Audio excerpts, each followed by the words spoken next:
Good morning, Genuine Gems. I wanted to do kind of a random video today in my car because I have seen a few people do this, like Soph Does Life, Mark Ferris, where they just like go through a drive-through, get some food, and then sit and eat it while they like talk to the camera. So I went and got McDonald's. I actually went to the dentist this morning, got my teeth cleaned, and I figured while I was up in the city, I would film a little video. And I'm in the parking lot of a Target, so if you see cars passing, that's why. So I went to Smoothie King 2. If you have one of these near you, it's so good. I get the angel food with almond milk instead of regular milk. And then for McDonald's, I got a blueberry muffin.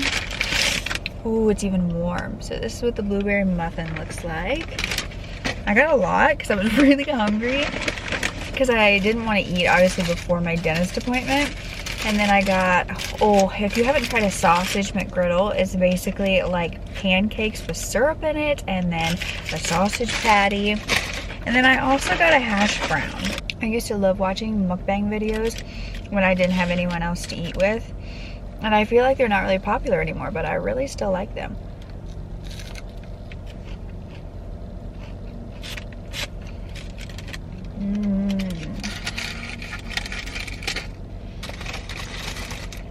So,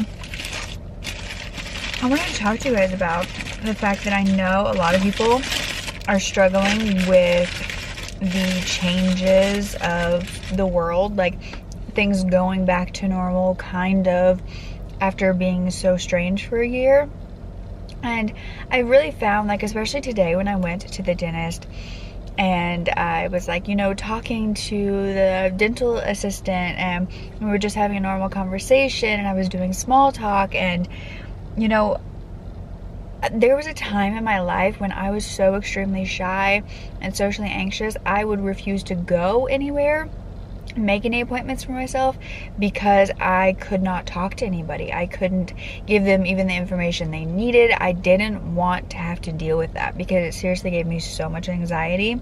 And I realized how much that I have overcome and changed and the ability to push through that now, even though I hate small talk, but it's something that annoys me, but I can do it and it's not debilitating.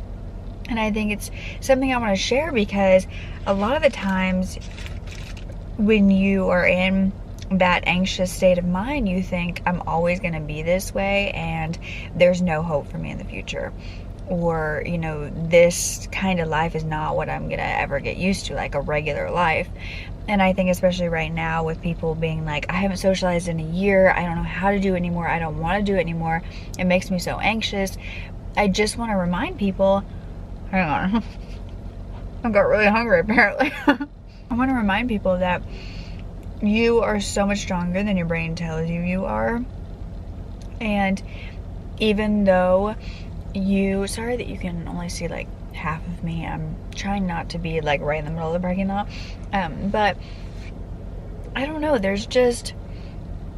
really is truth to the fact that mental illness makes you believe that you're like the bad guy or you're this weak person, but you truly aren't. And a medication really helped me, anxiety medication, but there are ways to, therapy to fight through it, and it's just something you're capable of doing much more than you give yourself credit for. And if you can't, that's okay too. Like sometimes we don't have the effort, the mind to fight what we're going through, and that's okay too. But something that has helped me is like doing things one step at a time. And so, if there's a week where I already have an appointment, I won't schedule another appointment during that week. And that's how I started. I can do more now, but when I was first, coming out of my shell a little bit more, I really did just do a little bit at a time so I didn't overwhelm myself.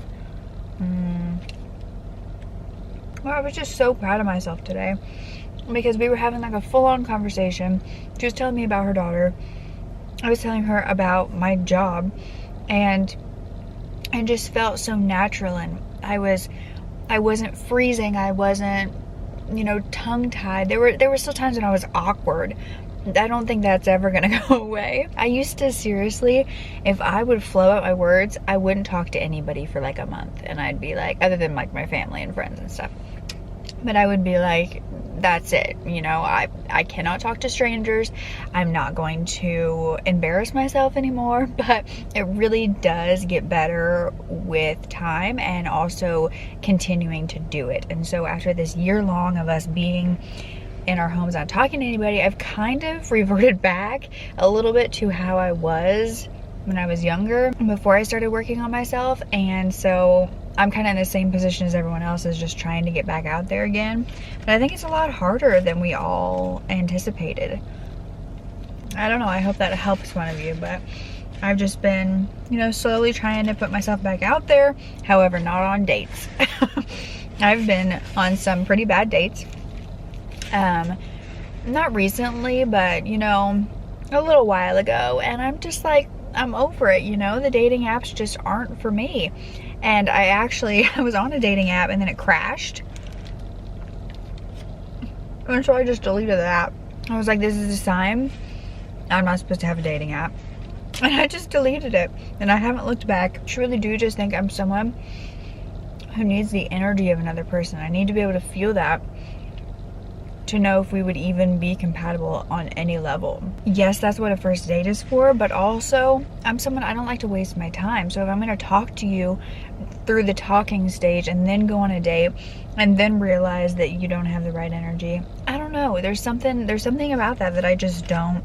I feel like I don't pick the right people on dating apps because I can't feel their energy, because I feel like I would, you know, swipe left on somebody who would match my energy perfectly, but their looks don't give me that, you know? So I'm like basing it on their looks, and I don't like that. I mean, I've been single my whole life, so. What's one more year? In this case I'm working on for my true crime channel, I've been working on it all week. It's a pretty big case. And it's insane. I feel like I'm going on random tangents, but this is just like what's popping into my head to talk about. So it's like you'd be in the car, like this is what I'd talk to my mom about. I don't know if this is interesting at all, but the case that I'm working on right now has so many victims, and yes, it's heartbreaking. And the more that you like look into it, the more victims you find, because not only did he have like 8 original victims, like 4 survivors were found, there was also the possibility that he had started much earlier in this area than anybody imagined. And by earlier, I mean 40 years earlier. Can you even imagine that? Like, he was a 60-year-old man when they caught him. He could have started at 20 years old, because this area is like the Toronto's gay village, and so many men have disappeared from there. I think we need to normalize like being so proud of what we do and like bragging about it, because we put our time and heart and soul into it, and sometimes people don't say they're proud of you. Sometimes people don't congratulate you or compliment you ever, and you have to give that to yourself. It was just so soft. I figured it'd be, you know, one of those muffins that just comes out of a package, but it's real good. I know a lot of you guys want vlogs from me. I'm struggling with that right now, because as much as I want to let you guys in, the sweet, kind, amazing, loyal people that follow me, I am such a private person. And so it's really hard for me to vlog, because I'm like, well, I don't want to share everything about my life, you know? Like, I think some things are meant to stay private.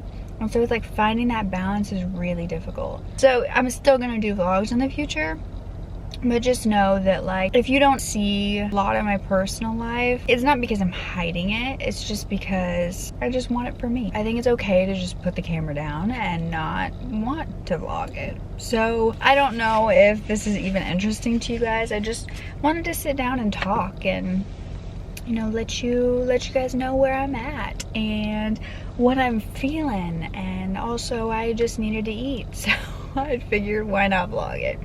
If you want me to try anything, I can definitely do that. I am a picky eater, but I want to start trying new things. So let me know if you have any suggestions down below. And that might be it for this video. I hope you didn't hate it. Okay, bye.